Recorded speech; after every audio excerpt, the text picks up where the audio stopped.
Mungkin sebelum kita masuk ke dalam webinar Nanotalks-nya, saya akan coba memperkenalkan dulu siapa narasumber kita pada hari ini. Eh, Mbak host, boleh minta tolong di-share screen moderatornya atau langsung dari saya gitu.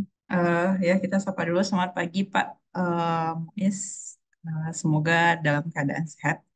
Saya izin share dulu untuk perkenalan.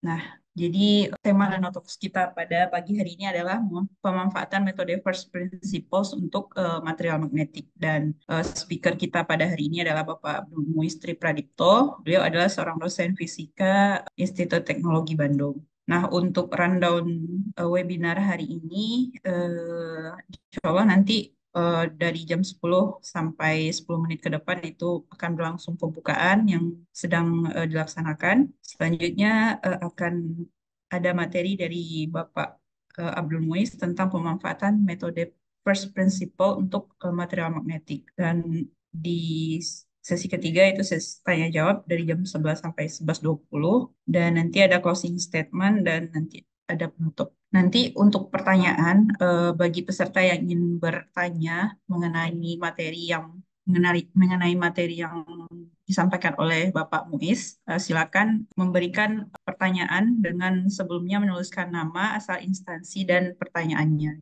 Tapi boleh juga nanti untuk bertanya langsung, untuk raise hand atau langsung di chat juga bisa. Nanti silakan dipersilakan kepada peserta untuk menanyakan sesuai dengan nanti webinar ini atau Nanotalks ini akan peserta bisa mendapatkan sertifikat dengan cara peserta akan diarahkan untuk subscribe dan like kanal YouTube Scienting yang saya tampilkan tadi isinya dan mengisi kuis pada link yang akan diberikan pada akhir acara dan nanti setelah mengisi kuis tersebut nanti akan diberikan sertifikatnya dan akan ada juga door prize terkait buku 300 Ilmuwan Nano Indonesia dan voucher potongan harga untuk jasa penanuan bagi peserta yang penanya terbaik atau peserta yang raise hand nanti. Jadi silakan yang ingin bukunya silakan nanti bertanya mengenai materi yang akan disampaikan oleh Bapak Muiz. Nah, untuk biografi dari Bapak Muiz, posisi beliau sekarang adalah seorang dosen di KK Fotonik Magnetik di jurusan Fisika ITB. Beliau menempuh S1 dan S2 di ITB dan doktor di Universitas of Groningen dan postdoktoral beliau ada dua di Kyoto University dan di National Research Council di Italia. Lalu untuk publikasinya, teman-teman bisa melihat di Google Scholar beliau atau di Orchid beliau dan publikasi yang berkaitan dengan tema hari ini bisa dilihat di dalam slide berikut. Nah, untuk jasa penanuan dan pengujian, jadi Nanocenter Indonesia itu ada menyediakan beberapa jasa seperti yang telah disampaikan di video tadi. Ada karakterisasi material, ada jasa penanuan mulai dari keramik, bisa bahan herbal, bisa mineral dan lain-lainnya. Nanti bisa dihubungi admin kami di nomor yang tertera di slide ini. Silakan nanti kalau misalkan ingin bertanya lebih lanjut, bisa dihubungi admin. Nah, jasa pengujian analisa yang kami sediakan itu kebetulan di kantor kami sekarang ada 4 alat yang sedang aktif, yaitu Particle Size Analyzer, FTIR, ada Raman Imaging, ada Electrospinning, dan jika peserta ingin pengujian lainnya, bisa dikonsultasikan dengan kami. Kami akan mencoba mencarikan pihak ketiga untuk pengujian tersebut. Nah, untuk peserta sekarang, bagi peserta yang mengikuti Nanotalks yang ke-55 ini disediakan khusus diskon 10% yang promonya sampai akhir tahun nanti. Jadi sampai tanggal 31 pendaftarannya masih kami berikan diskon 10%. Jadi silakan untuk teman-teman yang ingin menguji karakterisasi materialnya atau sampelnya dan untuk menemukan sampelnya, silakan dihubungi admin kami.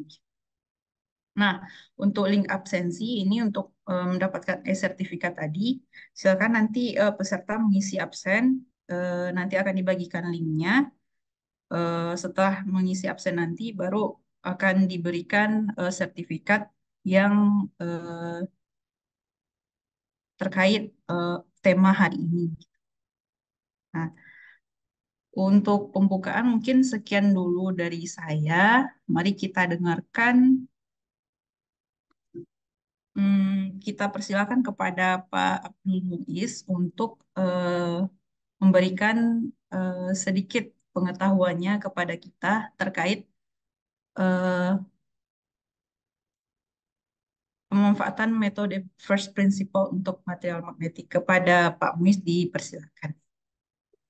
Baik, terima kasih Bu Sri atas pengantarnya. Bismillahirrahmanirrahim. Assalamualaikum warahmatullahi wabarakatuh. Waalaikumsalam. Suara saya terdengar tidak, Bu Sri? Iya, terdengar Pak. Dengar ya?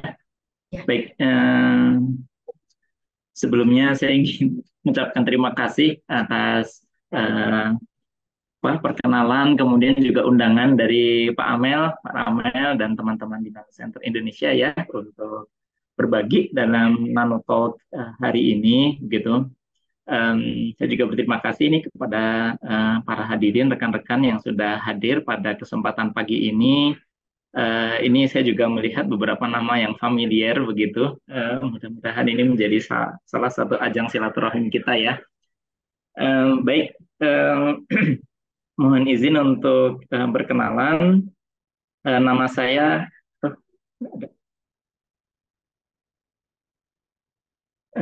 slide saya masuk tidak ya? Pak, masuk Pak. Masuk ya? Iya. Baik, mohon izin perkenalkan diri. Nama saya adalah Abdul Muiz Pradipto. Seperti yang tadi diperkenalkan oleh Ibu Sri, saya saat ini seorang dosen di Prodi Fisika FMIPA ITB. Jadi apa yang akan coba untuk disampaikan hari ini terkait dengan beberapa aktivitas yang pernah dilakukan sebelumnya. Juga mungkin nanti akan saya coba untuk sampaikan aktivitas salah satu mahasiswa kita ya. Sepertinya mudah-mudahan kemarin sih sempat menyampaikan hadir juga pada forum kali ini begitu. Jadi yang akan kita diskusikan itu adalah penggunaan metode first principles. Jadi ini adalah metode komputasi ya. Metode komputasi berbasiskan perhitungan struktur elektronik seperti itu untuk mempelajari biasanya sifat-sifat bahan. Yang akan kita coba untuk diskusikan pagi ini itu adalah terkait dengan bahan magnetik ya, bahan magnetik begitu. Jadi sebagai pengantar gitu. Jadi ya kalau misalnya kita berbicara tentang bahan itu kan sebetulnya ada bermacam-macam ya gitu. Jadi kita bisa jumpai bahan yang wujudnya itu misalnya film begitu ya, atau wujudnya itu lapis-lapis atom gitu, atau wujudnya dalam bulk material dan seterusnya. Yang ini masing-masing itu bisa saja memiliki sifat yang berbeda-beda tentunya secara umumnya, bergantung pada komposisi penyusunnya, atom-atom yang menyusunnya dan sebagainya begitu. Nah, dalam rangka pemodelan material ini sebetulnya kalau boleh kita coba untuk lihat ya, ini bisa terdiri dari berbagai macam skala begitu. Bisa terdiri dari macam skala, dari berbagai tujuan juga begitu. Misalnya kalau kita meninjau ya bahwa bahan yang kita sedang diskusikan, misalnya satu material gitu. Ini kan sebetulnya terdiri dari atom yang jumlahnya itu luar biasa banyaknya gitu. Kalau misalnya 1 mol itu saja sejumlah bilangan Avogadro itu kan 10⁻23 itu kan besar sekali gitu ya. Nah, cuma dari sana sebetulnya properti atau sifat makroskopiknya itu ya terkait erat gitu kan, sehingga kadang-kadang perlakuan secara statistik ya gitu, kemudian perlakuan klasik dengan Newton gitu. Itu kadang-kadang sudah cukup untuk bisa mendapatkan beberapa sifat-sifat makroskopik gitu. Akan tetapi pendekatan ini kadang-kadang tidak bisa mendapatkan informasi tentang mengapa satu fenomena itu terjadi, karena ini terkait dengan bagaimana perilaku elektron di dalam bahan itu, sehingga kemudian kita bisa juga melihat sudut pandang atau skala yang lainnya ya, dengan pendekatan apa namanya kuantum mekanika ya begitu. Tapi kalau misalnya pendekatan kuantum mekanika kuantum ini tentu kita memiliki keterbatasan dari apa besarnya jumlah apa namanya atom yang bisa kita tinjau dan sebagainya begitu. Ada juga sebetulnya sekarang yang sedang apa namanya sedang apa namanya ini sedang booming ya gitu. Itu adalah sebetulnya mengkombinasikan antara eh, pendekatan kuantum mekanik itu ya yang ini bisa dikatakan akurat ya dan baik dalam menjelaskan berbagai fenomena begitu dan pendekatan statistika yang itu juga bagus dalam menggambarkan fenomena-fenomena makroskopik begitu dengan apa namanya dengan material informatik itu karena kadang-kadang kita memiliki keterbatasan dalam hal prediksi begitu.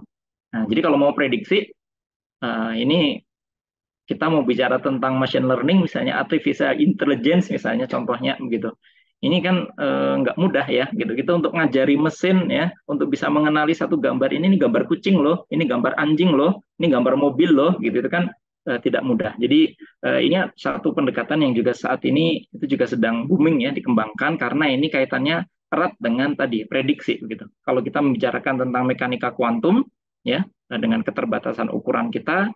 Nah ini kalau berbicara tentang prediksi kadang-kadang ini kita memiliki keterbatasan gitu. Nah tapi untuk pagi ini mungkin kita akan bataskan ya pembicaraan kita itu terkait dengan kalau kita istilahkan kita juduli first principles ya. First principle itu adalah pemodelan yang hanya berdasarkan pada apa namanya atom-atom penyusun dan posisi-posisinya saja begitu. Jadi kita menggunakan apa namanya pendekatan mekanika kuantum gitu. Jadi apa namanya pemodelan orbital dan sebagainya bagaimana penggambaran apa perilaku elektronnya ya. Jadi kenapa kita harus melakukan pemodelan material itu ya? Ini macam-macam ya. Pemodelan komputasi itu kita bisa lakukan untuk apa sih kegunaannya? Nah, ini yang pertama ya. Ini saya rangkumkan dari kuliahnya Bu Sylvia Picozzi ya. Gitu. Jadi kita bisa menghubungkan karena tadi kita tahu bahwa sifat bahan itu bahan itu tersusun dari berbagai macam atom ya yang ya kita bisa ambil dari apa namanya tabel periodik ini begitu tersusun dengan apa namanya pola tertentu begitu. Nah, pendekatan ab initio atau first principle yang kita diskusikan itu sebetulnya kita coba untuk melihat ya apa kaitannya struktur atom ya yang itu kan sebetulnya itu pendekatan penggambaran mikroskopik dengan sifat makroskopik yang bisa terlihat gitu, yang bisa diukur, yang bisa dimanfaatkan gitu. Kemudian juga kita coba untuk memahami apa yang sebetulnya terjadi gitu. Jadi ketika kita melakukan pengukuran lalu kita mendapatkan satu hasil tertentu ini sebetulnya apa sih yang terjadi gitu. Jadi kita coba memahami apa the physics behind ya gitu. Kemudian juga ini yang menarik ya, kita bisa melakukan eksperimen ya secara komputasi. Kita bisa bertanya bagaimana kalau misalnya iron itu diganti dengan kobalt misalnya. Bagaimana kalau misalnya si silikon itu kita ganti dengan germanium dan seterusnya gitu ya. Jadi bagaimana kalau gitu. What if question. Yang ini praktis sebetulnya sesuatu yang simple untuk kita lakukan. Kalau eksperimen kan tidak mudah ya. Gitu. Jadi kalau misalnya kita mau melakukan what if eksperimen ini question itu artinya kan kita harus belanja bahan baru ya, Bu Puri ya, gitu. Jadi belanja lagi bahan untuk sintesis dan sebagainya begitu. Nah, sedangkan kalau untuk komputer itu kita bisa modifikasi ya, gitu. Kemudian juga ini yang penting ya, tapi memang untuk pendekatan first principle ini masih agak terbatas ya untuk desain material. Jadi kalau kita pengen mendapatkan material dengan properti yang kita harapkan, ya itu sebetulnya apa sih guideline-nya? Nah gitu. Kadang-kadang kita bisa dapatkan guideline besar ya, tapi kadang-kadang ini tetap memiliki keterbatasan tadi sehingga kita membutuhkan apa namanya approach yang lainnya ya dengan machine learning dan sebagainya itu. Lalu juga ini yang penting ya, kadang-kadang kita membutuhkan ya interpretasi dari data-data eksperimen gitu. Sehingga tadi ya kembali ke yang kedua ini apa sih sebenarnya mekanisme yang terjadi di sana gitu. Kita bisa membandingkan antara spektra ya gitu sehingga nanti kita tahu oh ini yang terjadi ini adalah apa hal tertentu ya gitu. Nah, tapi kalau misalnya tidak sesuai bagaimana? Kadang-kadang kan kita jumpai juga error gitu. Jadi kalau misalnya memang tidak sesuai ya mungkin kita perlu bisa jadi pendekatannya terlalu sederhana gitu. Kemudian kita tambahkan dengan parameter yang lainnya gitu. Ada parameter untuk menggambarkan korelasi elektron misalnya. Ada parameter untuk menggambarkan tentang interaksi van der Waals yang ini sebelumnya tidak ada. Ternyata sekarang jadi bagus gitu misalnya. Nah ini kan kaitannya dengan apa? Kenapa kok spektra yang sudah didapatkan itu tidak bisa digambarkan gitu. Ya. Nah kemudian ya sebelum dilanjutkan ini sekedar disclaimer ya, ini baru kali pertama saya mendapatkan undangan talk ya yang durasinya itu sampai 50 menit begitu, jadi agak lama. Jadi mohon izin ini saya coba untuk apa namanya paparkan beberapa dasar ya Bu ya. Mudah-mudahan ini bermanfaat juga, siapa tahu ada mahasiswa yang juga bergabung dalam talk hari ini. Jadi kalau kita membicarakan tentang first principles tadi itu dari mana ya? Oh ya, masih melanjutkan sedikit lagi. Jadi kalau misalnya kita sudah apa namanya dari pemodelan kita itu properti apa sih yang kita bisa dapatkan? Bermacam-macam ya. Gitu, properti struktur ya, kemudian termodinamik, transport, elektronik yang mungkin akan kita diskusikan pada pagi hari ini terkait dengan apa namanya karakteristik magnetiknya. Ya baik, sebagai pengantar ini, jadi ada dua hal yang ingin coba untuk saya perkenalkan pagi ini. Mohon maaf, jadi mungkin kurang lebih 10-15 menit ke depan ya, untuk diperkenalkan tentang dasar pendekatan apa namanya ab initio atau first principle itu.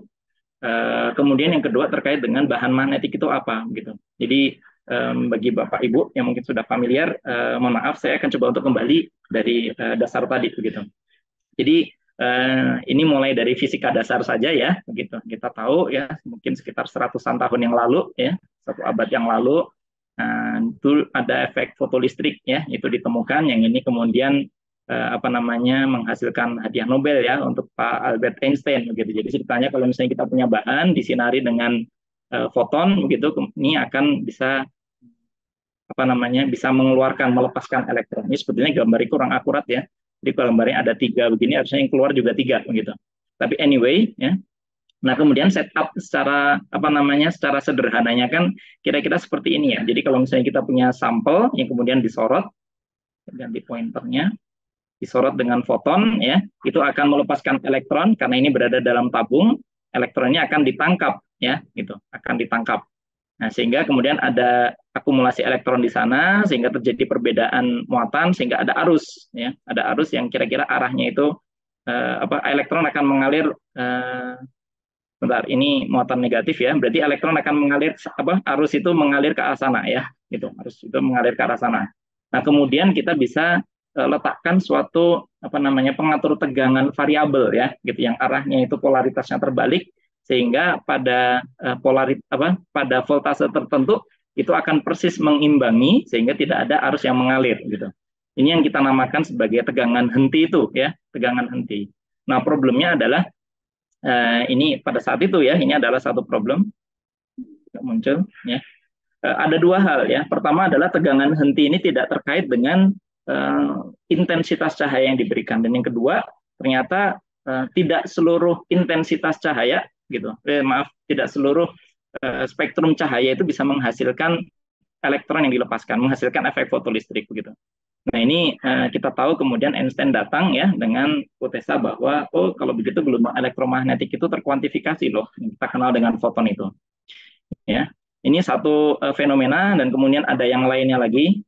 Nggak muncul ya. Ini adalah efek Compton ya, yang kita kenal juga. Jadi kalau misalnya kita sinarkan apa namanya satu foton ya, gelombang elektromagnetik kepada satu target elektron, ini ternyata apa namanya panjang gelombang cahaya yang terhambur itu tidak secara umum tidak sama dengan panjang gelombang yang datang ya, dan itu bergantung pada di mana posisi detektor itu diletakkan gitu. Nah ini lagi-lagi ini kaitannya dengan apa namanya kalau tadi Einstein itu datang dengan hipotesa bahwa si gelombang elektromagnetik itu terkuantifikasi ya, ini satu foton partikel. Nah ini lebih jauh lagi ya, menggambarkan bahwa sebetulnya partikel itu memiliki momentum. Jadi ini adalah tumbukan antara partikel-partikel yang memiliki momentum tertentu begitu. Dan tentunya ada fenomena-fenomena yang lainnya lagi yang kemudian memicu lahirnya mekanika kuantum gitu. Nah, apa namanya yang ingin coba untuk didiskusikan adalah dari fenomena-fenomena tersebut ya, sebetulnya kita bisa melihat adanya dualisme perilaku dari gelombang elektromagnetik gitu. Jadi di sini kita melihat ya, dia itu bisa memiliki momentum yang ini sebetulnya adalah khas karakteristiknya sebuah partikel begitu kan. Dan dia juga bisa memiliki panjang gelombang. Nah, panjang gelombang ini tentunya yang namanya juga panjang gelombang ini adalah properti dari gelombang gitu. Jadi rupanya gelombang elektromagnetik bisa berperilaku tidak hanya sebagai gelombang saja tapi sebagai sebuah partikel gitu. Nah, pertanyaannya kemudian kan bagaimana dengan partikel betulan begitu, partikel yang memang memiliki massa gitu, elektron gitu, proton dan sebagainya. Apakah dia berperilaku sebagai gelombang juga gitu? Dan jawabannya adalah iya gitu. Jadi kita bisa dapatkan panjang gelombang yang kita kenal ya dengan panjang gelombang de Broglie itu. Gitu. Nah, kemudian pertanyaan selanjutnya adalah kalau misalnya gelombang elektromagnetik itu, kalau secara sederhana ini saya tuliskan dalam satu dimensi saja ya, gitu. Itu kita bisa dapatkan sebagai solusi dari persamaan Maxwell, gitu ya. Kira-kira kalau misalnya gelombang yang dihasilkan dari materi tadi, elektron, seterusnya itu didapatkan dari apa? Tentunya bukan dari Maxwell, gitu ya. Bukan dari Maxwell, bukan dari Newton, apalagi gitu. Nah, ini kita mendapatkan fungsi gelombang kita itu dari mana gitu. Jadi ini adalah apa namanya isu yang dibahas 1 abad yang lalu begitu kurang lebih. Nah, jadi secara umum kita tahu bahwa sebetulnya persamaan gelombang itu ya, nah, itu kan bergantung pada waktu ya. Ini kita bisa pisahkan kalau mau ya, ini dalam kasus yang sederhana gitu. Dan persamaan apa fungsi gelombang kita itu kita bisa dapatkan dari the so called ini ya persamaan gelombang itu ya. Yang ini hipotesanya apa postulatnya Schrödinger ya, persamaan Schrödinger gitu. Ini saya tuliskan hanya yang apa namanya time independent saja ya, time independent saja gitu. Yang ini kita tahu ya, ini terdiri dari apa namanya operator energi kinetik ya, dari si partikel tersebut. Kalau elektron ya elektron ya, kalau misalnya partikel yang lain ya berarti partikel yang lain. Dan kemudian ada satu potensial ini yang menggambarkan interaksi dari si partikel itu dengan apapun ya, partikel ini dengan partikel yang lainnya atau dengan lingkungannya, gangguan dari luar dan sebagainya gitu. Gitu. Nah, kemudian kita juga tahu ya apa namanya fungsi gelombang ini sebetulnya tidak memberikan banyak informasi ya, akan tapi kalau interpretasi secara fisisnya ya gitu. Ini nilai absolutnya itu menggambarkan densitas ya, probabilitas densitas untuk menemukan satu partikel gitu. Nah, yang menarik adalah ya walaupun mungkin fungsi gelombangnya ini sebetulnya tidak memiliki makna fisis gitu, tapi semua informasi itu ada di sana gitu. Jadi kalau misalnya kita pengen mendapatkan properti ya dari sistem kita, kita ganggu ya. Ganggu ini kan kalau bahasa teknisnya itu adalah kita operasikan dengan suatu operator tertentu gitu ya. Jadi selama kita mendapatkan fungsi gelombang itu, secara umum kita akan dapatkan semua informasi tentang sistem itu ya.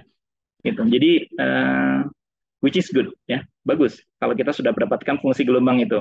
Nah, persoalannya adalah ini ya, sebagaimana dituliskan oleh Dirac ya gitu. Jadi dari fungsi gelombang itu persamaan Schrödinger itu kita tahu ya kinetiknya, kita tahu kinetik itu apa gitu. Potensialnya itu menggambarkan interaksi macam-macam. Kita juga bisa gambarkan gitu. Nah, jadi kita ngerti gitu apa yang terjadi gitu. Jadi physical law-nya itu tergambar dari Hamiltonian itu. Ya. Problemnya adalah persamaannya itu susah banget dipecahkan gitu. Jadi persamaannya itu sulit sekali dipecahkan. Nah, sehingga untuk itu kita membutuhkan pendekatan-pendekatan ya. Jadi kalau kita bicarakan tentang metode first principle ya, gitu. Jadi tujuan utamanya ya kita itu kan mau menggambarkan sifat dari bahan ya, gitu. Jadi kita ingin mendapatkan sifat dari material tersebut dengan cara memecahkan persamaan Schrödinger tadi, gitu ya. Gitu. Akan tetapi kan kita tahu bahwa ini tuh ya sulit sekali, gitu. Jadi practically kita hanya bisa selesaikan untuk atom hidrogen saja, gitu. Dan by the way ini intermezzo ya. Ini saya sebetulnya merekomendasikan ya bagi teman-teman ya yang belum pernah mencoba begitu. Gitu. Apa namanya ya memang backgroundnya itu terkait dengan fisika, kimia gitu. Ya paling tidak sekali seumur hidup gitu ya. Coba untuk menurunkan persamaan Schrödinger untuk atom hidrogen ya supaya dapat feelingnya itu gitu. Jadi supaya dapat feelingnya dan mudah-mudahan nanti tidak ada penyesalan di kemudian hari begitu ya. Gitu. Jadi ini adalah experience one in life gitu. Jadi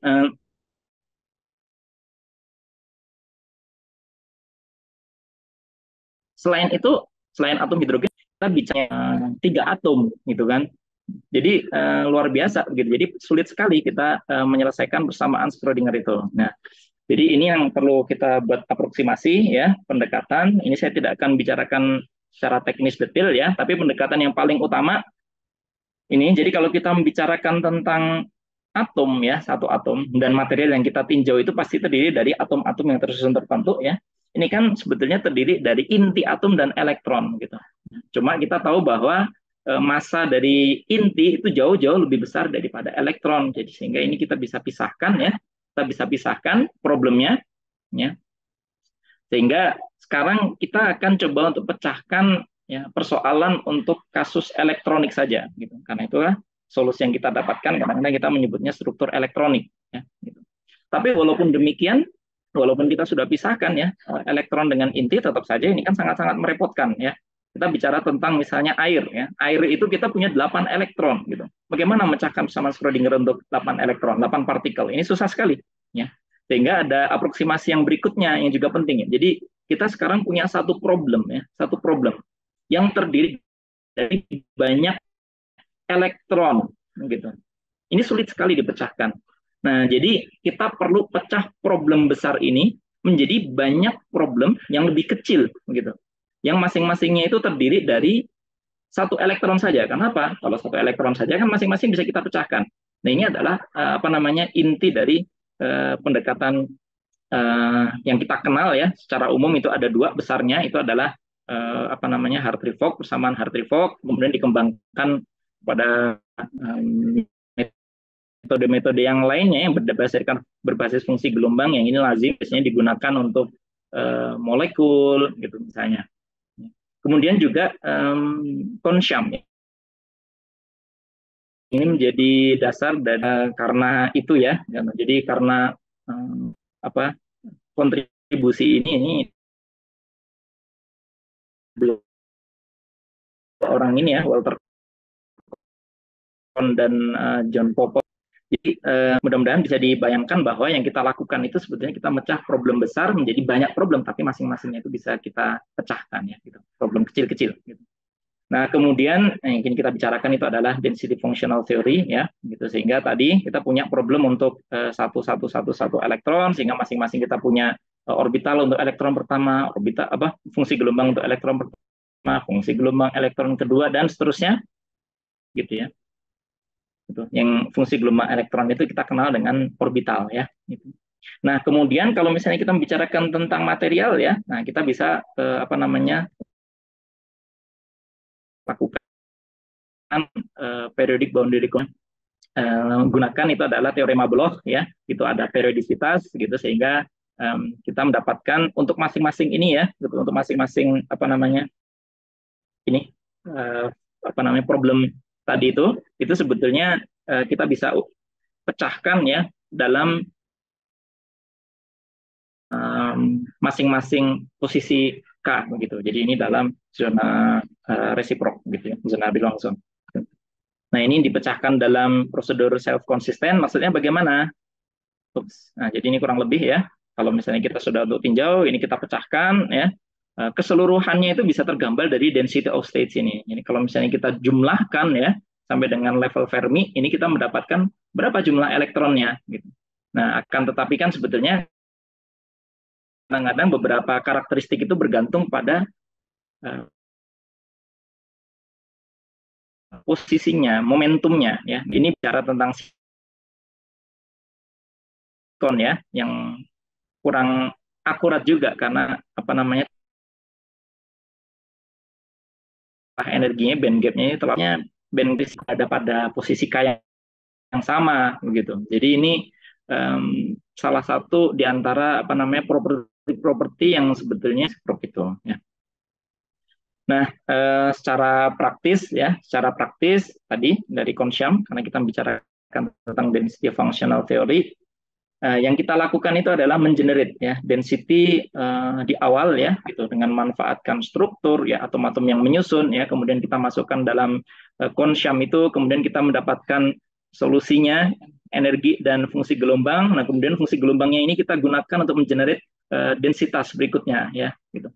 Lalu kita tes apakah input dan outputnya itu berbeda atau tidak, begitu. Kalau misalnya berbeda, maka proses ini diteruskan lagi, output ini menjadi input, ya, diteruskan, kemudian kita mendapatkan fungsi gelombang, mendapatkan densitas lagi dan seterusnya. Ini adalah proses iterasi yang kita jumpai dan ini salah satu contoh ya, gitu. Jadi proses apa namanya iterasi tersebut ya dengan threshold yang sudah kita tentukan, maka perhitungan selesai dan kita bisa manfaatkan, kita sudah punya fungsi gelombang dan densitasnya. Setelah itu kita tinggal apa namanya ambil properti apa yang kita inginkan. Jadi secara umum inilah yang apa namanya mekanisme yang rutin ya dilakukan pada pendekatan first principle itu. Jadi ini ketika kita mengenerate input ya sekali lagi yang kita butuhkan itu hanya atom-atom menyusun dan bagaimana mereka tersusun itu saja ya. Itu praktis itu saja yang kita butuhkan ya. Nah, kemudian untuk aspek implementasinya, ini tentu dalam kode ya, ini tidak sederhana tadi ya, ini banyak sekali yang terlibat ya, yang mungkin bisa pendekatannya misalnya untuk menggambarkan bagaimana fungsi gelombangnya ini saja ya, untuk mengenerate densitas di awal ini bisa apa namanya fungsi gelombang yang berbasis atom ya, terlokalisasi di atom, berbasis plane wave gitu, augmented plane wave dan seterusnya. Yang ini kemudian menjadi flavor atau rasa yang berbeda-beda ya gitu. Jadi di luar sana itu kode density functional theory itu ada banyak ya, ada banyak itu yang itu masing-masingnya memiliki rasa yang berbeda-beda gitu. Dengan kelebihan dan kekurangannya masing-masingnya gitu. Baik, kemudian di sini ini juga ada ya apakah yang kita diskusikan itu spin polarized atau tidak. Nah, ini akan kita coba untuk diskusikan berikutnya ya. Nah, sebagai pengantar ya untuk apa namanya kemagnetan gitu. Ini saya ingin coba untuk kembali lagi ya. Ini juga dasar ya terkait dengan elektron ya. Jadi yang kita lihat selama ini device-device yang kita kembangkan itu kan sebetulnya berbasis pada pergerakan elektron, arus listrik ya. Yang ini kemudian ya kita sudah mendapatkan berbagai aplikasinya ya kita pakai sehari-hari. Nah, cuma sebetulnya kita juga tahu bahwa elektron ini sendiri itu juga memiliki sifat intrinsik ya, gitu. Yang tanda kutip secara klasik ya, kita bayangkan seakan-akan si elektron ini dia berotasi pada sumbunya sendiri, gitu. Nah, jadi karena dia berotasi pada sumbunya, ini lagi-lagi penggambaran secara klasik. Nah, seakan-akan the electron is spinning, gitu. Jadi itu apa namanya kalau misalnya kita punya seperti ini, seakan-akan kan kita punya apa namanya muatan yang bergerak gitu sehingga akan menghasilkan suatu medan magnet ya gitu. Sehingga kalau misalnya rotasinya ke sini ya ke sana searah jarum jam berlawanan jarum jam ya akan menghasilkan spin yang berbeda gitu kurang lebihnya. Jadi setiap elektron ini memiliki karakteristik tersebut gitu ya. Nah, sekarang kalau kita membicarakan tentang apa namanya satu orbital ya gitu. Jadi solusi dari persamaan Schrödinger kita bisa mendapatkan apa namanya bilangan kuantum orbital ya, tapi bukan spin ya, tapi bukan spin. Spin ini didapatkan bukan dari persamaan Schrödinger ya. Nah, secara umum kita ketahui bahwa setiap elektron ini memiliki karena ini adalah partikel fermion ada dua kemungkinan ya. Jadi dia apakah spin yang up atau spin down. Jadi satu orbital itu dimungkinkan ditempati oleh dua buah elektron gitu. Jadi kalau kita punya lebih dari satu orbital dan seterusnya tersusun seperti ini ya. Nah, kita bisa katakan bahwa sebetulnya jumlah elektron yang memiliki spin up dan spin down itu sama gitu. Nah, jadi ini kemudian kita dapatkan ya informasi bahwa dalam hal ini momen magnetiknya itu adalah 0 karena jumlah elektron yang spinnya up dan down itu sama kan begitu ya. Tapi bisa jadi kita memiliki bahan yang lainnya di mana jumlah elektron yang spinnya up dan down itu tidak sama sehingga kemudian kita memiliki satu magnetic moment gitu ya. Jadi magnetic moment yang tidak sama dengan 0 gitu, tidak sama dengan 0. Jadi kita bayangkan ini ada pada suatu atom gitu kan. Gitu. Nah, jadi ini kalau misalnya ini adalah elektron semua tadi dan elektron-elektronnya ada dalam suatu atom. Nah, jadi kita bisa bayangkan kalau begitu ya, misalnya seperti besi misalnya gitu. Artinya si besi ini secara individual dia bisa memiliki apa namanya momen magnet. Karena apa, jumlah elektron yang spinnya up dan down itu kan tidak sama begitu.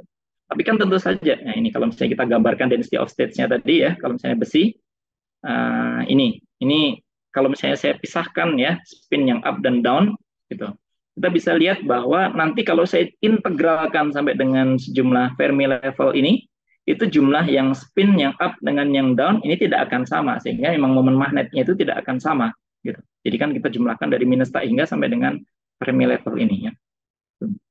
Jadi ini adalah karakteristik dari bahan magnetik ya gitu. Nah, kalau kita bicara tentang besi tadi, kalau misalnya kita bicara tentang bahan, tentunya apa namanya bukan hanya satu atom saja ya, gitu. Bukan hanya satu atom saja. Artinya satu besi dengan besi yang lain ya, gitu. Mereka bisa saja berkomunikasi, gitu kan? Kalau mereka sepakat ya untuk arahnya itu sama, gitu. Ini kita namakan mereka memiliki ferromagnetic ordering, gitu. Nah, cuma ya dalam bahan kita itu ya lazimnya bahan kita ini ukurannya besar ya, besar. Jadi di dalam bahan itu sebetulnya ada domain-domain ya yang ukurannya itu dalam skala nano ya gitu. Yang ketika kita berikan medan dari luar ya, nah dia akan mulai agak beraturan begitu kan. Sehingga kalau kita gambarkan ya dalam suatu kurva magnetisasi, magnetisasi itu adalah total momen magnet gitu dengan medan yang diberikan dari luar ya. Nah, kita bisa dapatkan ya bahwa kalau misalnya medannya cukup besar, kita akan dapatkan apa namanya magnetisasi yang tersaturasi begitu ya. Nah, ini bergantung kepada suhu ya, bergantung kepada suhu. Gitu. Jadi semakin besar itu akan semakin apa namanya magnetisasi itu akan semakin kecil gitu. Nah, yang menarik adalah kalau misalnya sekarang kita izinkan ya si spin tadi itu untuk berinteraksi dengan orbitalnya. Karena apa? Supaya nanti spin itu bisa berinteraksi dengan lingkungan ya, dengan struktur dan sebagainya, dengan struktur apa namanya bahan tersebut gitu. Bagaimana simetrinya mempengaruhi gitu. Nah, ini akan berbeda seandainya saya berikan medan listriknya pada arah tegak lurus seperti ini. Misalnya sekarang saya punya bidangnya itu, nah ini kan pipih ya, ini pipih gitu. Kalau misalnya saya berikan medan listrik, medan magnet maaf ya, yang tegak lurus bidang dengan arahnya seperti ini, ternyata saya juga bisa dapatkan kurva magnetisasi yang berbeda gitu. Jadi ini menggambarkan tentang magnetic anisotropi ya, anisotropi bahwa karakteristik magnetnya itu bergantung ya pada arah gitu.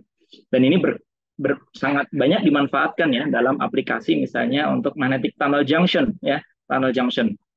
Jadi bagaimana resistivitas dari bahan ya itu berpengaruh ya gitu pada apa namanya susunan dari apa namanya momen-momen magnet dalam layer-layer tersebut gitu. Jadi misalnya ini kita punya elektron yang melintas itu spinnya naik ya. Kalau dia melintasi bahan yang spinnya itu juga up, dia lancar. Tapi begitu di sana dia besar hambatannya. Ini yang disebut dengan apa namanya magnetoresistance resistance ya. Ini ditemukan 80-an, 88 kalau tidak salah gitu. Pak Albert Feld dan Peter Grunberg itu ya. Kemudian beliau berdua diganjar Nobel hampir 20 tahun berikutnya ya. Gitu. Dan ini menandai lahirnya spintronic gitu. Jadi memang investigasi tentang sifat magnet itu kemudian apa namanya berkembang pesat ya sejak tahun 80-an itu ya lahirnya spintronika itu, termasuk juga dalam hal pendekatan apa namanya first principle ya gitu. Jadi komputasinya gitu. Lalu ada satu lagi ya yang ingin coba untuk saya perkenalkan karena ini terkait dengan apa yang akan kita diskusikan hari ini nanti, ini adalah interaksi magnetik gitu. Jadi kan tadi ya bahwa antara satu momen dengan momen yang lainnya itu kan bisa berkomunikasi gitu. Bisa berkomunikasi. Artinya kalau kemudian ini saya punya keteraturan yang magnetik, apa yang ferromagnetik up semua gitu. Dan misalnya saya punya, nah ini saya sebut saja ini adalah interaksi nearest neighbor ya gitu. Jadi tetangga terdekat gitu. Kalau misalnya kemudian saya punya apa namanya keteraturan yang berbeda gitu. Keteraturan yang berbeda di sini up, di sini down, di sini up, di sini down gitu. Ini tentunya secara umum sistem itu juga akan berbeda ya. Kalau misalnya memang dia kecenderungannya itu apa namanya ya seperti ini ya. Kalau dalam hal ini saya menggambarkan energinya ferromagnetik rendah. Berarti ini adalah bahan ferromagnetik gitu. Kalau misalnya saya coba untuk apa bisa jadi ya ada fase yang lainnya anti ferromagnetik tapi itu lebih tidak stabil ya, itu tidak stabil. Atau misalnya saya punya bahan yang anti ferromagnetik, kemudian saya berikan medan magnet dari luar sehingga somehow gitu. Ini membutuhkan medan yang cukup besar ya, itu medan yang cukup besar. Jadi interaksi tersebut ya kita namakan sebagai interaksi exchange. Ya. Jadi ini kaitannya dengan apa namanya seberapa favorable sebetulnya satu konfigurasi magnet terhadap konfigurasi yang lainnya gitu. Nah, jadi kalau misalnya ini ya, kalau misalnya saya punya interaksi yang kuat ya, semakin sulit dia untuk flipping neighboring spin-nya itu untuk mendapatkan anti ferromagnetiknya. Gitu. Nah, jadi ini tadi adalah interaksi antara tetangga terdekat, tapi boleh juga dong sebetulnya ya. Nah, kita punya interaksi dengan tetangga yang berikutnya. Jadi kita bukan hanya berinteraksi dengan tetangga kita saja, tapi dengan tetangga yang sebelah sananya lagi gitu. Walaupun tentu yang paling dekat itu dengan sebelah sini ya. Jadi kalau dia ngobrol dan sebagainya kita terganggu gitu. Tapi dengan tangga yang sebelah sananya lagi kita udah nggak dengar gitu. Jadi kalau kita punya isolator ya bahan-bahan dengan localized spin biasanya itu memang exchange-nya itu nggak penting, semakin jauh itu nggak penting ya. Jadi yang penting itu memang hanya di sini-sini saja gitu, tetangga terdekat saja. Masalahnya adalah kalau kita punya bahan metalik seperti besi gitu. Nah ini jauh ya, sampai dengan tetangga ke-10 itu masih penting. Jadi kadang-kadang interaksinya itu lebih kualitatif ya. Itu lebih pas kalau kita menggambarkan dengan deskripsi yang namanya stiffness, exchange stiffness. Jadi kira-kira ini loh, kalau kita gambarkan, kalau misalnya kita punya tali ya, gitu. Kalau dia stiff itu kan sulit ya untuk gitu ya, mentwist gitu. Nah ini juga sama. Kalau misalnya kita punya bahan yang kuat ya, ferromagnet itu akan semakin sulit untuk twisting gitu, spin tetangganya. Jadi ini istilahnya adalah exchange stiffness gitu. Ini akan salah satu menjadi topik yang kita bicarakan siang pagi ini ya gitu. Baik, yang sekarang terkait dengan pendekatan first principle ya untuk bahan-bahan magnetik ini, saya ingin mulai dari beberapa fenomena-fenomena. Jadi misalnya yang dikenal dengan ini bahan-bahan dengan korelasi kuat ya, korelasi kuat. Jadi elektron-elektronnya itu terkumpul ya. Nah ini ada fase yang dinamakan misalnya large D phase. Itu kenapa? Karena anisotropi dari ionnya itu lebih besar daripada interaksi antara magnetik. Ini sesuatu yang jarang ya gitu. Ini ada pada misalnya magnetic chain ya, SR3NiPTO3 gitu. Lalu kemudian juga kalau misalnya kita sempat mendengar tentang istilah mode insulator ya, gitu, isolator mode. Nah ini ada juga bahan yang sebetulnya itu dia seharusnya tidak berkorelasi kuat ya, jadi bukan mode isolator, tapi ternyata dia isolator begitu. Nah ini karena apa? Karena terkait dengan interaksi spin orbit. Jadi mode insulatornya itu dikaitkan dengan spin orbit coupling. Nah ini beberapa penjelasan yang sebetulnya sudah bisa kita pahami ya tentang sifat-sifat tersebut dengan bantuan pendekatan first principle. Nah sekarang yang ingin coba untuk saya tunjukkan, mudah-mudahan Fikri hadir di sini ya, gitu. Ini salah satu aktivitas yang sekarang sedang berlangsung di grup kita. Ini terkait dengan whale semi metal ya. Jadi whale semi metal itu apa? Whale semi metal ya semi metal ya, dia metalik begitu. Jadi artinya tidak ada gap ya, tidak ada energi gapnya. Jadi ini mengkarakterisasi topologi ya, mengkarakterisasi topologi dari suatu bahan. Nah, kemudian yang dikaji oleh Fikri itu adalah kita memiliki bahan half-whale slurp nih misalnya. Gitu. Jadi ini jelas nih dia magnetik ya. Jadi di sana ada gadolinium yang dia itu membawa momen magnet gitu. Nah ini sudah dilaporkan oleh orang bahwa dia ini whale semi metal gitu dalam fase ferromagnetiknya gitu. Problemnya adalah sebetulnya ya dari eksperimen itu ground state dari bahan itu adalah anti ferromagnetik yang kira-kira tergambar di sebelah kanan sini ya. Gitu.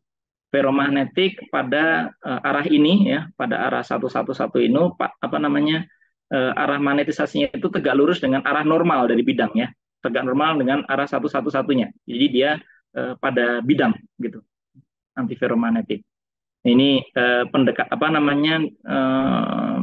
pengukurannya dilakukan dengan neutron ya. Nah ini sudah dilakukan juga dites ya oleh Fikri gitu dengan pengujian neutron itu. Tapi bukan ini akan kita coba untuk diskusikan. Nah, jadi kira-kira apa sebetulnya karakteristik topologi dari material ini ya dalam ground state-nya? Karena tadi yang sudah dilaporkan orang itu adalah ferromagnetik. Sebetulnya kita memiliki well semi metal atau tidak sih? Nah, ini pendekatan yang dia lakukan ya. Jadi juga first principle magnetik tentu saja ya. Ini adalah gadolinium platinum bismuth ya. Jadi ini half Wechsler. Jadi ada satu ada di perempatan sini nggak ada atomnya, di sana nggak ada atomnya, di sini nggak ada atomnya, di situ juga nggak ada atomnya. Jadi ini adalah material half Wechsler cuma untuk menggambarkan antiferromagnetik pada arah tersebut ya. Kita coba untuk mengubah space group-nya menjadi rombohedral gitu ya. Nah, kemudian ini strongly correlated, jadi kita tentu harus masukkan apa namanya pendekatan elektron korelasi juga, ya. Nah, kemudian yang menarik adalah ini hasil yang didapatkan ya, ketika kita lakukan ya pengujian dengan ferromagnetik memang betul ya kita jumpai Weyl point ya, Weyl point pada arah ini nih gamma L dan gamma L aksen ini, ya, gitu. Tapi lagi kita tahu bahwa ini bukan ground state ya gitu. Lalu bagaimana dengan kalau misalnya kita lakukan antiferromagnetik, tapi antiferromagnetiknya sekarang tadi kan dalam bidang ya gitu, momen magnetnya sekarang dia tegak lurus bidang, artinya momennya itu searah dengan arah 111 gitu. Ternyata pada arah ini ya, pada arah L gamma dan L gamma ini, gamma L aksen ini, ternyata kita tidak jumpai Weyl point gitu. Jadi apakah dia bukan Weyl point? Ternyata ini ya, kalau kita coba untuk tinjau arah yang lainnya, ternyata dijumpai crossing gitu. Yang ini yang diidentifikasi dengan triple point semi metal ya, triple point semi metal gitu. Nah, yang menarik adalah kalau misalnya kita coba untuk lakukan perhitungan pada ground magnetic state-nya, baik pada arah ini dan arah ini, itu ternyata tidak ada loh crossing-nya gitu. Jadi apakah ini tidak memiliki karakteristik topologi gitu ya? Nah, ternyata kita harus search ya. Kalau tadi itu dalam arah apa namanya arah sejajar 111 ya, itu crossingnya itu ada di titik-titik ini. Gitu. Ternyata kalau kita search ya, itu dia dirotasi ya. Jadi bukan di arah ini sehingga kalau misalnya kita search dari Z gamma kemudian Z aksen gitu, tentu nggak akan ketemu ya. Atau dari L gamma ke L aksen nggak akan ketemu gitu. Tapi kita bisa jumpai dalam arah yang lainnya. Jadi ini tuh bukan pada satu arah yang melewati K tertentu. Jadi ini apa namanya bagaimana apa namanya pendekatan first principle itu membantu kita untuk menggambarkan karakteristik elektronik yang dalam hal ini karakteristik topologi ya dari bahan magnetik yang kita tinjau ini gitu. Nah, sekarang mungkin dalam 10 menit terakhir ya, saya akan coba untuk diskusikan ya, karena untuk aplikasi spintronic itu kan kita berbicara tentang dimensi yang rendah sebetulnya ya. Jadi surface, permukaan, film, multilayer dan sebagainya begitu. Nah, ini juga banyak ya yang sudah dilakukan. Jadi misalnya kalau misalnya kita berbicara tentang valve ya, keran atau itu kan sebetulnya interaksi ya antara apa namanya kombinasi gitu. Jadi surface tertentu dengan bahan yang lainnya. Jadi misalnya kita punya ini adalah bahan yang dipercaya sebagai half magnetic. Half magnetic itu bagaimana maksudnya? Half magnetic itu dia magnetik pada misalnya spin up, kemudian pada spin down-nya tidak ada gap gitu. Jadi bukan magnetik pada spin down. Lalu kita coba untuk kombinasikan dia dengan suatu molekul magnet gitu. Ini NIT ya gitu. NIT yang dia ini radikal ya, sehingga dia memiliki momen magnet karena ada elektron yang tidak berpasangan, yang momen magnetnya itu terlokalisasi di sini nih gitu. Jadi kalau misalnya kita coba untuk kombinasikan, nah itu kira-kira apa yang terjadi ya? Jadi interaksi ya antara surface dengan apa namanya molekul magnet ya, ini juga merupakan satu kajian yang banyak ya, yang di apa namanya dikaji oleh orang ya, dan ini pendekatan first principle itu luar biasa ya, membantu gitu. Kenapa? Karena kita membicarakan sifat magnetik dari molekul itu biasanya kita membicarakan tentang suhu yang rendah, dan ini repot ya dilakukan dalam eksperimen gitu. Kemudian juga misalnya kita berbicara tentang multi-layer ya, karena ini aplikasi tunnel junction dan sebagainya itu kan kita memiliki atomic layer gitu. Dan ini luar biasanya dengan teknologi saat ini ya, teknologi sputtering itu orang bisa nembak ya dan bisa mendesain layer by layer itu dengan dengan apa ya, dengan presisi ya gitu. Jadi mereka bisa kontrol. Saya mau tumbuhkan iron, kobalt di atasnya, nah gitu itu bisa ya gitu. Luar biasa. Jadi dengan itu kita bisa mempelajari misalnya ya apa pengaruh dari medan listrik kalau misalnya kita berikan kontrol dengan medan listrik nih gitu ya. Ini yang misalnya banyak dikaji itu multi layer yang berbasis iron MgO atau misalnya multi layer berbasis dengan kobalt platinum ya. Jadi ini supaya kita bisa mengontrol seperti dari bahan tadi itu dengan pemberian ini elektroda itu ya, pemberian elektroda, kemudian medan magnet gitu. Jadi siapa tahu anisotropinya kita bisa kontrol, siapa tahu transportnya kita bisa kontrol dan sebagainya gitu. Nah, yang ini saya coba saya tunjukkan ya, ini satu yang lain lagi. Jadi tidak terkait dengan kontrol, tapi terkait dengan fenomena fundamental ya, terkait dengan magnetik anisotropi gitu. Nah, jadi tadi sempat saya singgung tentang spin orbit coupling ya, yang ini menjadikan kemagnetan bahan itu dapat dipengaruhi ya oleh lingkungan, oleh simetri dari struktur dan sebagainya gitu. Nah, yang menarik adalah kalau kita punya struktur yang tidak memiliki inversi simetri, ya, tidak memiliki inversi simetri, jadi memiliki broken inversion symmetry. Nah, ini tipikalnya ya, ini ada pada beberapa bahan semikonduktor ya sudah diamati. Ini kita memiliki apa namanya struktur pita yang kalau ini up dan down ya. Jadi ini beda spin up, ini elektron spin down ya. Itu dia apa namanya off dari sini ya, dari pusat gitu. Jadi ada split seperti itu. Ya. Lantas bagaimana dengan magnetik gitu? Nah, masalahnya adalah kalau magnetik ini kan sebetulnya kita sudah punya broken time reverse. Jadi spin up dan down itu sudah terpisah ya gitu. Jadi ini spin up dan down misalnya itu bandnya sudah nggak sama tadi karena kan supaya kalau kita apa namanya integrasikan sampai Fermi level ini akan dapatkan spin up dan down yang berbeda gitu. Ya. Kalau misalnya dia broken inversion simetrinya dia itu kira-kira struktur pitanya itu akan geser begini. Jadi kira-kira bisa nggak kita amati efek broken inversion symmetry ini pada sistem magnetik gitu. Nah ini kalau orang ya kemudian mengamati ya cara mengamatinya itu adalah kalau misalnya arah magnetisasinya dibalik gitu. Karena magnetisasinya dibalik ternyata saya akan dapatkan jadi struktur elektronik yang betul-betul simetrik ya terhadap ini terhadap titik nol ya terhadap titik pusat di resiprok itu. Jadi ini adalah efek broken inversion symmetry dan spin orbit coupling yang kita kenal dengan Rashba ya. Gitu. Nah menariknya adalah Rashba ini ternyata kaitannya erat juga ya dengan magnetic anisotropi. Jadi sifat anisotropi itu tadi dapat dipengaruhi. Ini misalnya satu model model teori yang menggambarkan bagaimana energi anisotropi itu terkait dengan linier dengan kekuatan Rashba ya. Atau misalnya di sini ya ini juga sama bagaimana parameter Rashba itu mempengaruhi bagaimana kekuatan anisotropi ya. Semakin mudah tadi anisotropi itu sifat magnet yang bergantung pada arah tadi ya. Nah ini apa namanya ya, grup di Kyoto ya itu sempat melakukan tadi menumbuhkan film ya dengan mengontrol apa namanya lapis by lapis tadi itu. Di sini misalnya yang paling penting adalah bagian ini. Ini ada lapis kobalt, palladium, platinum ya. Yang tebalnya itu 6 nanometer, berarti kan sampai 60 angstrom ya, sekitar 60 angstrom. Gitu. Dengan berbagai konfigurasi ya. Jadi kobalt platinum saja ya, atau kobalt palladium saja atau kobalt palladium platinum. Ternyata kita jumpai di sini bahwa kalau yang kobalt palladium platinum itu ternyata anisotropinya itu paling besar ya, dibandingkan dengan kobalt palladium dan platinum. Padahal kalau kita bicara tentang spin orbit coupling, ini tuh platinum itu berada pada elemen yang lebih bawah loh di periodic table gitu. Artinya kan dia seharusnya spin orbitnya lebih kuat ya. Gitu.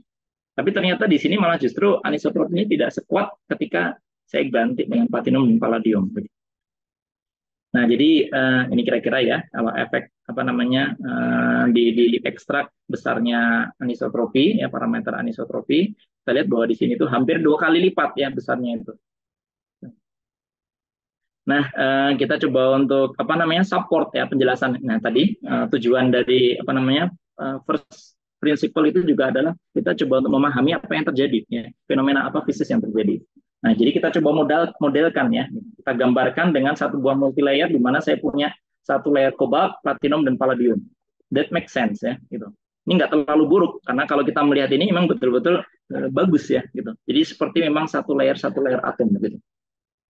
Jadi dan ini menyerupai apa namanya materialnya semikonduktor ini bismut tellurium iridide ya, gitu. Yang memiliki rashba ya, gitu. Jadi mungkin ya ada kaitannya dengan broken inversion symmetry. Gitu. Jadi ini coba untuk kita tinjau, kita kaji ya. Ini saya bisa skip saja. Jadi kita coba untuk kaji beberapa efek ya, gitu.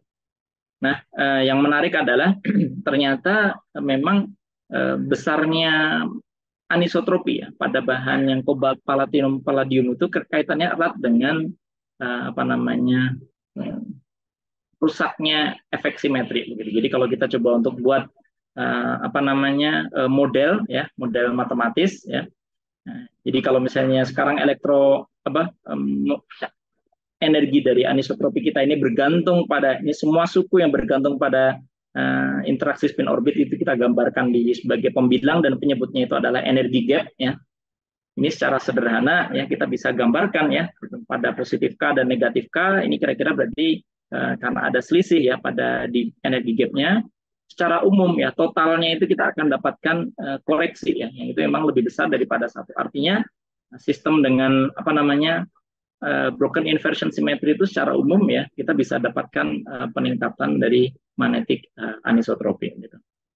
Baik, mungkin sampai di sini sudah pukul 11 ini Bu Sri ya. Mungkin saya pikir kita bisa akhiri saja.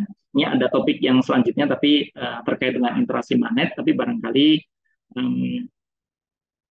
saya ingin langsung ke belakang saja ya, gitu sebagai summary.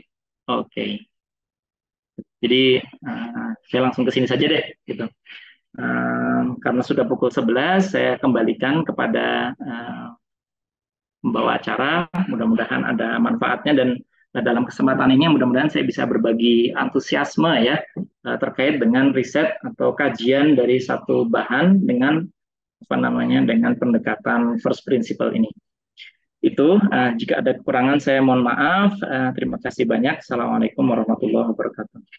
Waalaikumsalam warahmatullahi wabarakatuh.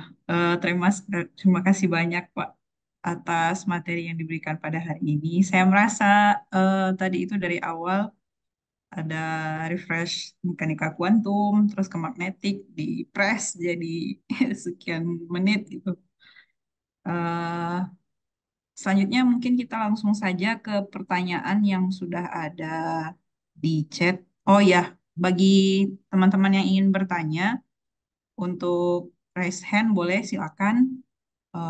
Kalau ingin bertanya langsung kepada Pak Muiz. Lalu kalau ingin bertanya di chat juga boleh. Dan di sini mungkin kita lanjut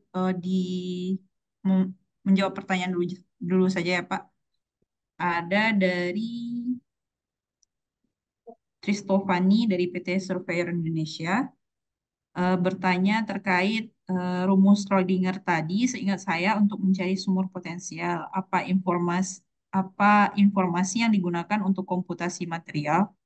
Adakah korelasinya dengan sifat-sifat bahan seperti konduktivitas optik atau listriknya?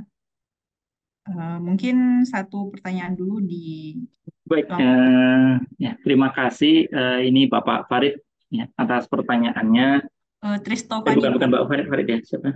Yang sebelumnya ada Yang sebelumnya. Iya. Oke. Dari ini Bapak atau Ibu ya? Maaf. Terima kasih atas pertanyaannya. Jadi itu tadi persamaan Schrödinger itu umum, Bu.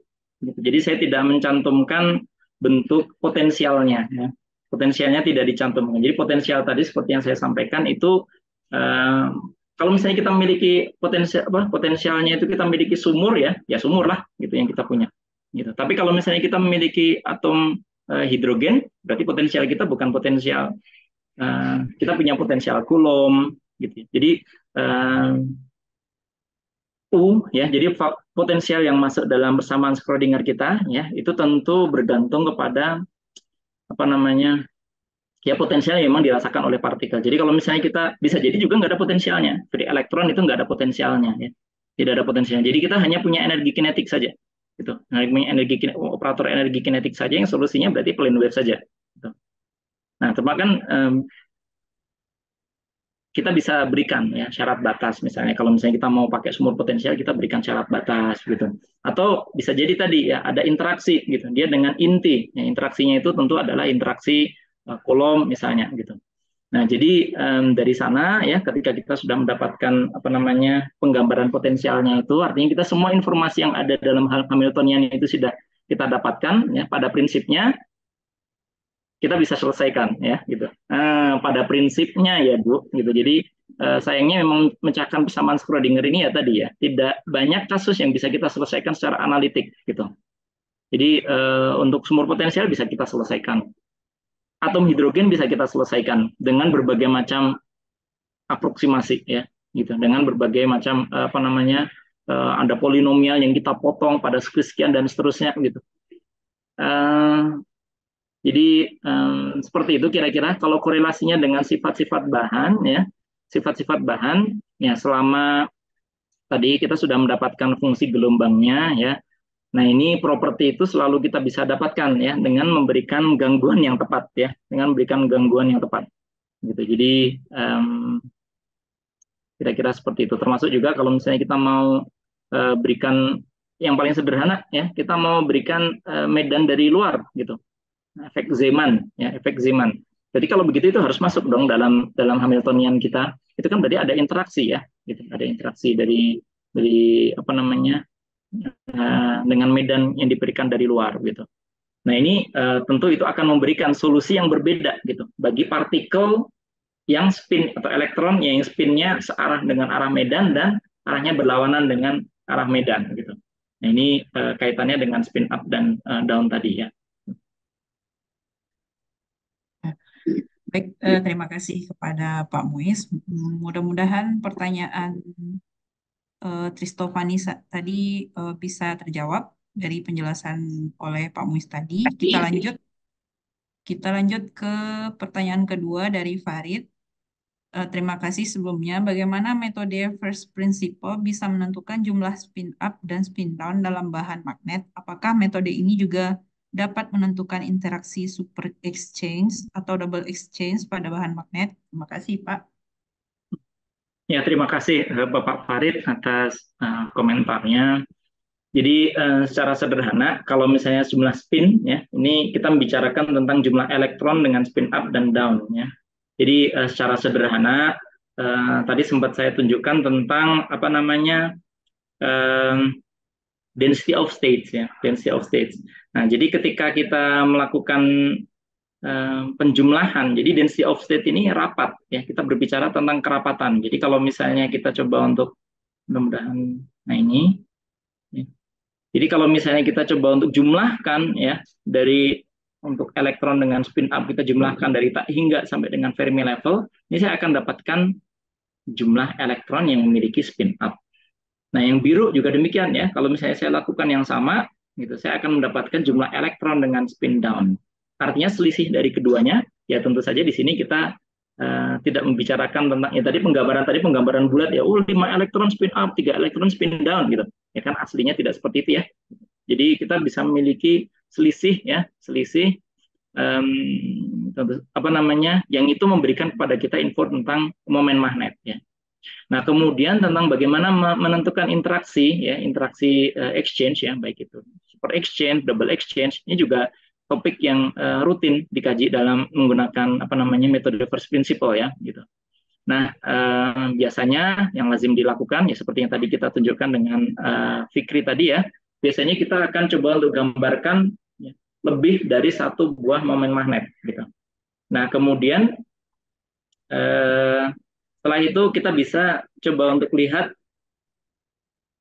kita hitung ya energi dari sistem tersebut ketika momen-momen magnetnya yang paling sederhana itu arahnya itu sejajar. dengan energi ketika elektron-elektronnya itu antiparalel begini. Nah, interaksi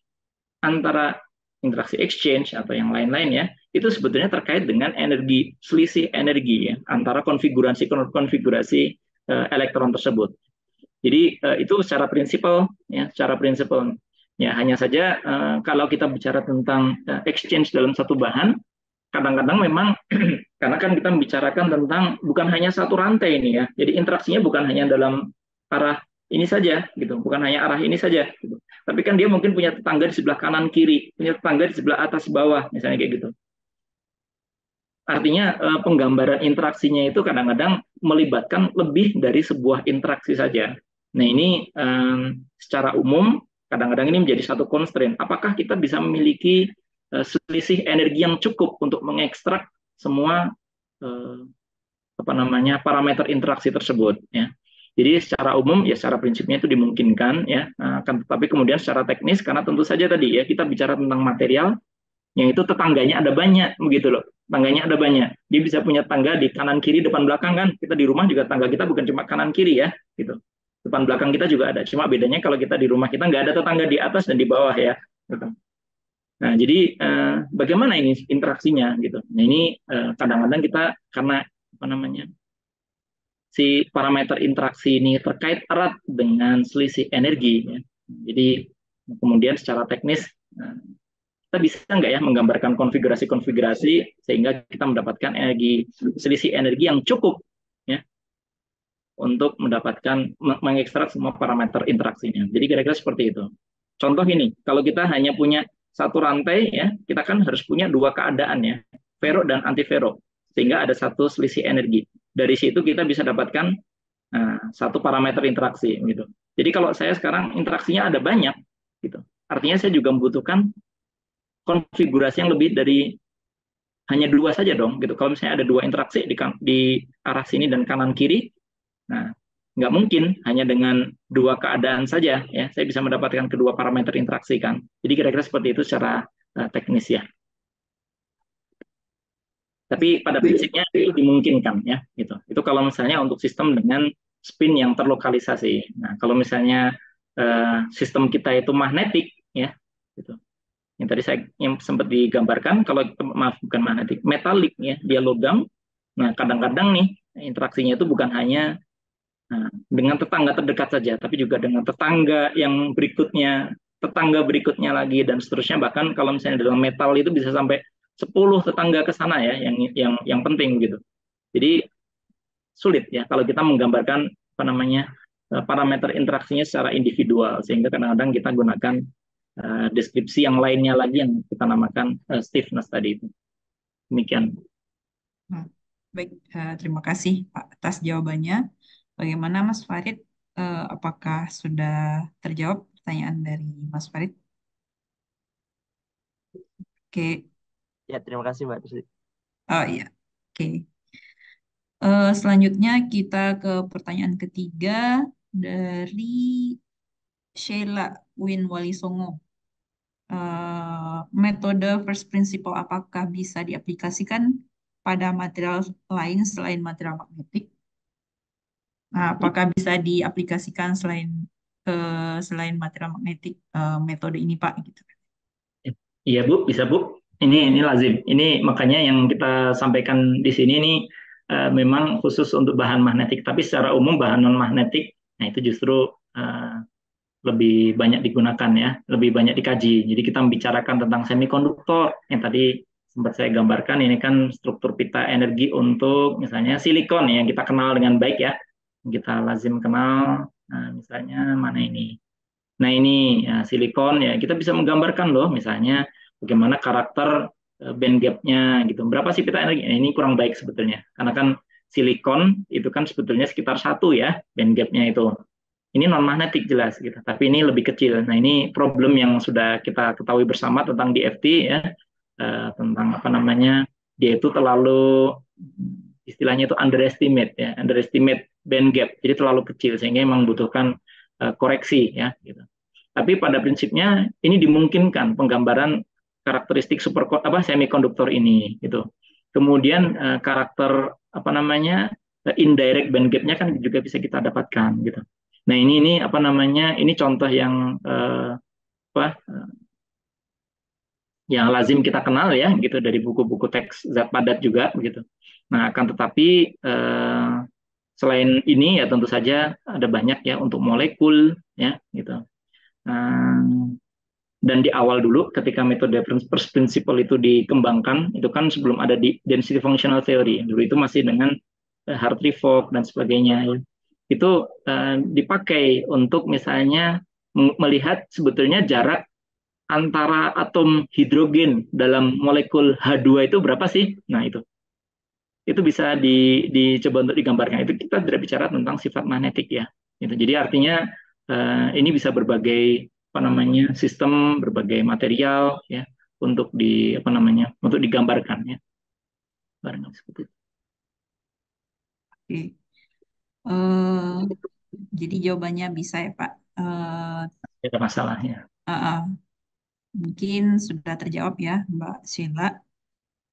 Lalu pertanyaan selanjutnya dari Fariski Adriansyah dari UNER. Apakah metode komputasional ini bisa digunakan untuk memperkirakan toksisitas atau interaksi magnetik material dengan organic matter seperti memperkirakan sifat cancer inducing mengingat kalau sedikit perubahan struktur material bisa merubah sifat nanomaterial tersebut.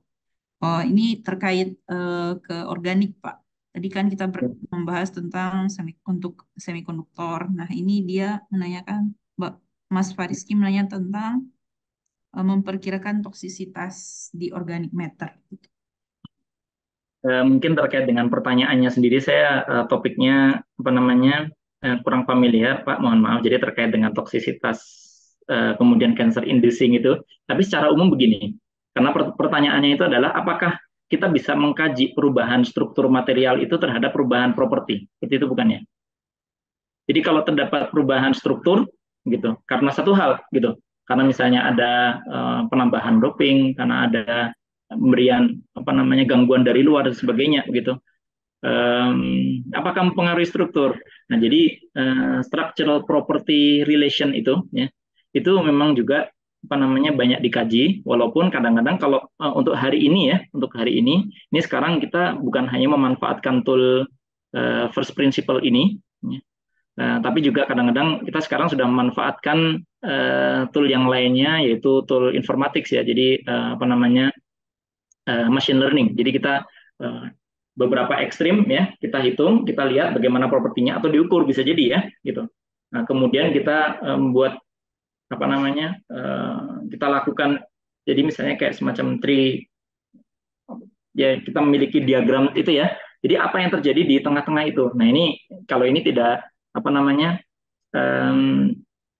kalau kita mau lakukan dengan first principle itu juga bisa, tapi kan problem dari first principle tadi itu kita selalu start dengan apa namanya susunan atom dengan pattern pola tertentu, kita dapatkan apa namanya karakteristiknya, gitu ya, karakteristiknya. Kalau kita mau merubah yang lainnya kan berarti kita harus rubah lagi. Kita perbesar unit selnya misalnya. Kita berikan strain. Nah, misalnya contoh ya. Jadi pemberian apa namanya strain gitu atau stress gitu misalnya dalam bahan kita. Ini kan artinya struktur dari bulk kita itu kan akan berubah begini misalnya. Jadi tadinya kubik dengan lattice konstan sekian karena diberikan tekanan gitu ya. Dia jadi mampat gitu. Ini bisa kita lihat ya. Apa perubahannya terhadap properti. Nah, ini yang dinamakan tadi. Jadi apa sih kaitannya apa hubungannya antara structural property tadi, perubahan struktur dan kaitannya dengan apa namanya sifat bahan. Jadi secara umum ya kalau pertanyaannya adalah terkait dengan perubahan struktur terhadap perubahan sifat bahan, ya, ini memang juga hal yang banyak dikaji, walaupun untuk saat ini kayaknya ya tadi ya pendekatan machine learning itu agak lebih praktikal ya, gitu, agak lebih praktikal dalam hal ini karena apa namanya lebih cepat dan sebagainya, gitu ya. Nah, tapi pada prinsipnya bisa juga ya bisa juga misalnya tadi kaitannya dengan pemberian tekanan dan sebagainya itu. Baik, terima kasih atas jawabannya, Pak. mudah-mudahan Mas Fariski bisa eh, apa namanya? Oh ya, mohon maaf Pak sedikit Pak. Terima Oh, kasih. jawabannya tidak sesuai. Oh, mohon maaf. Ya, terima kasih Jawaban saya tidak atas sesuai pertanyaannya. ya karena tadi Mas Fariskinya menanyakan ke organ maternya gitu. Oh, oke, oke, oke. Nggak ada masalah ya, ya. Ya, Cerita. terima kasih Pak. Selanjutnya, oh ya, bagi yang teman-teman yang ingin bertanya langsung, silakan raise hand juga tidak apa-apa, tidak harus di chat.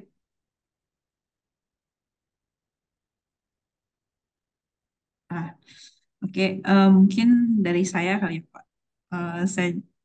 Saya ingin bertanya terkait,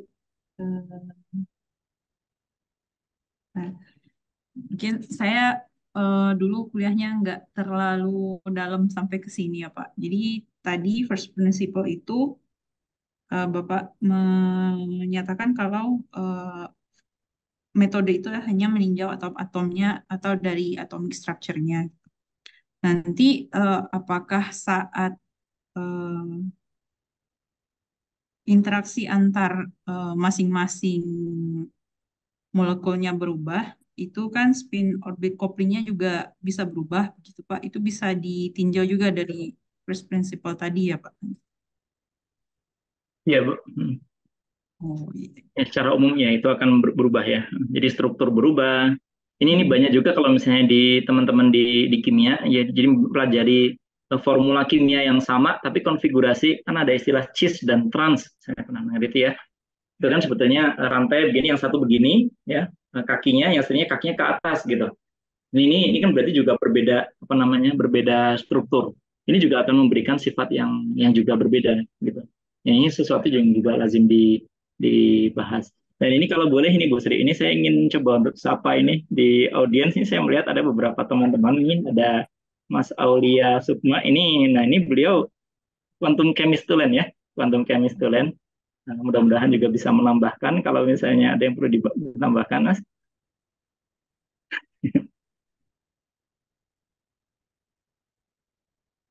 Itu sudah keluar Mas Aulia. Ada Mas Edi juga ya, Mas Edi Suprayoga.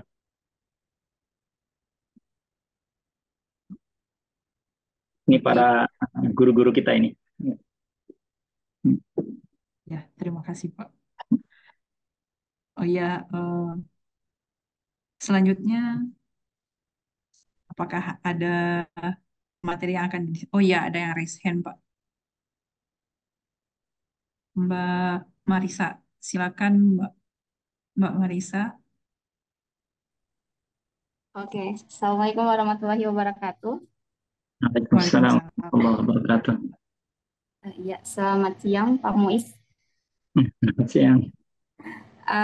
Ini baru ketemu lagi sama Pak Muiz ya. Udah lama kayak nggak ketemu Pak Muiz. Ini Pak, saya kan mau tanya, eh, kalau pernah dengar ini nggak ya, dua dimensional elektron elektron gas. Jadi dia itu lapisan tipis gitu kan. Jadi kalau misalkan dikaitin ke perovskite gitu ya atau sel surya kan biasanya kan ada lapisan-lapisan ya.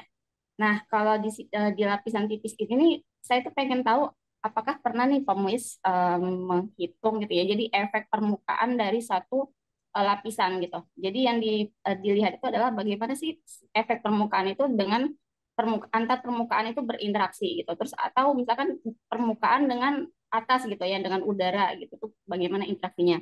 Nah, saya sempat cari itu sebenarnya kan masuk ke dalam teori dua dimensional elektron gas ya. Nah, yang ingin saya tanyakan, eh, kalau misalkan kita mau hitung nih first principle-nya untuk yang dua elektron, dua dimensional elektron gas ini, itu gimana nih cara menghitung apa ya, untuk mengetahui sifat-sifat karakteristik entah itu magnetik ataupun yang lainnya gitu. Terima kasih. Sama-sama. Jawabannya saya belum pernah mengerjakan ya, belum pernah mengerjakan. Nah, hanya saja kalau misalnya ditanyakan yang paling yang pertanyaan yang terakhir yang mungkin paling sederhana secara prinsip ya, secara prinsip tapi bukan secara teknis ya. Jadi bagaimana menggambarkan sifat magnetiknya? Nah, ini yang paling sederhana adalah memang ya kita gunakan metode first principle yang yang spin polarized ya. Jadi memang yang kita silakan gitu spin up dan spin down itu berbeda sehingga nanti kita dapatkan density of states yang berbeda untuk spin up dan down. Ini kan kita dapatkan misalnya tadi ya momen magnetnya dan sebagainya ya. Ini kan penggambaran sifat magnetik yang yang paling basic yang bisa kita gambarkan begitu. Nah, kalau berbicara tentang 2D elektron gas, ini mohon maaf saya sendiri belum pernah belum pernah berinteraksi dengan sistem itu ya. Kalau interaksi dia dengan yang lainnya bagaimana? Nah, ini secara sederhana ya. Kalau interaksi itu sebetulnya kita gambarkan dua subsistem gitu ya. Nah, misalnya kita mau membicarakan si si permukaan tadi itu dengan satu molekul tertentu. Nah, saya nggak tahu sih subsistem yang lain itu apa. Kalau misalnya satu permukaan dengan permukaan yang lainnya, ya, ini kan berarti kita bisa lihat ya, masing-masingnya bagaimana. Kemudian ketika mereka didekatkan, ya, bisa jadi mereka berikatan, ya, berikatannya secara apa, gitu. Mungkin berikatan secara fisika, secara kimia, gitu. Ini sesuatu yang bisa dikaji, ya, sesuatu yang bisa dikaji. Yang ini juga akan mempengaruhi secara umum ya sifat magnetiknya. Ini saya yakin ya. Kenapa? Karena kalau misalnya kita punya permukaan, ya, kita punya permukaan. Sebetulnya ini sebagai contoh ya, saya memiliki atom-atom di permukaan sini misalnya. Dia itu punya orbital yang misalnya dia keluar begini, ya, keluar dari permukaan. Mestinya kan kalau ada atom di atasnya dia bisa berikatan, gitu. Tapi kan ternyata nggak ada. Gitu. Nah, ini akan mempengaruhi bagaimana karakteristik dari sifat elektronnya, tentu ya sudah pasti, gitu. Sehingga kalau misalnya kemudian saya dekatkan ya dengan subsistem yang lainnya, permukaan yang lain atau yang lainnya, ini tentu akan berubah, gitu. Karena kan si orbital tadi mungkin jadi berikatan, gitu misalnya. Jadi overall tentu sifat magnetik, transport, yang lain-lainnya itu juga akan berubah. Cuma itu secara prinsip ya, mohon maaf kalau secara teknis memang ya belum pernah. Gitu. Oke, terima kasih Pak Muiz. Oke, terima kasih Mbak Marisa atas pertanyaannya. Karena waktunya sudah 11.24, mungkin kita cukupkan Nanotalks kita hari ini.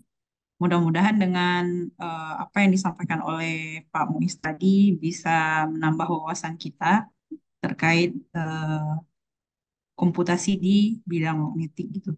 Mungkin untuk terakhir, untuk closing statement-nya dipersilakan kepada Pak Muiz untuk memberikan closing statement-nya. Closing statement ya? Iya, Pak. Nah, ini saya tidak mempersiapkan ya ada closing statement nih. Apa kira-kira ya? Gitu. Jadi terkait dengan ini saya yakin nih mungkin namanya teman-teman ya mungkin ada Bapak Ibu ya yang senior guru-guru saya gitu. Tapi mungkin ada dari teman-teman ini yang peneliti-peneliti muda ya para mahasiswa begitu. Ya tetap semangat lah ya gitu. Jadi tadi informasi tentang Nobel Fisika untuk spintronic tadi memang sengaja saya tampilkan gitu. Jadi di sana kita tahu ya bahwa tadi temuan tentang giant magnetoresistance itu kalau tidak salah itu tahun 88 ya. Betul ya Mas Edi ya? Betul, Mas Edi. Jadi tahun 88. Dan kedua peneliti itu diganjar Nobel itu 20 tahun berikutnya. Artinya kan efeknya tidak langsung ya. Jadi persistence ya. Konsistensi gitu dan terus menerus gitu. Nah, ini penting sekali kadang-kadang apa yang kita hasilkan, yang kita lakukan sekarang jangan-jangan nggak terasa gitu langsung ya gitu. Nah, syukur-syukur bisa langsung terasa gitu kan, bisa memecahkan persoalan gitu. Nah, di masyarakat kita langsung, tapi kadang-kadang tidak juga gitu, tidak langsung. Jadi untuk itu ya tetap bersabar, tetap konsisten dan ya mudah-mudahan kita semuanya bisa tetap semangat ya gitu. Nah, yang tadi ditunjukkan ya penelitian tentang first principle ini sebetulnya satu bentuk penelitian yang insya Allah sebetulnya tidak membutuhkan banyak modal ya, tidak membutuhkan banyak modal karena dan ini adalah penelitian yang praktis sangat mungkin ya kita lakukan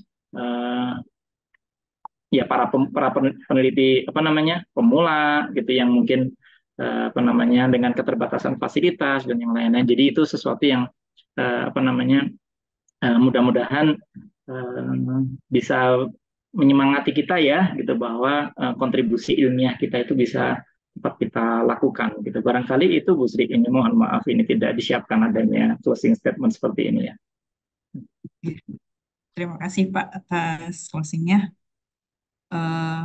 Baik, terima kasih juga kepada penanya yang telah bertanya di diskusi tadi. Mungkin ada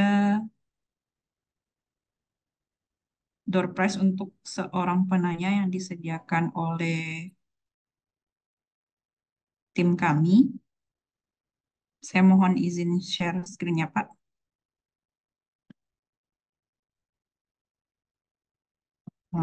Jadi pemenang door prize kali ini adalah Mbak Marisa.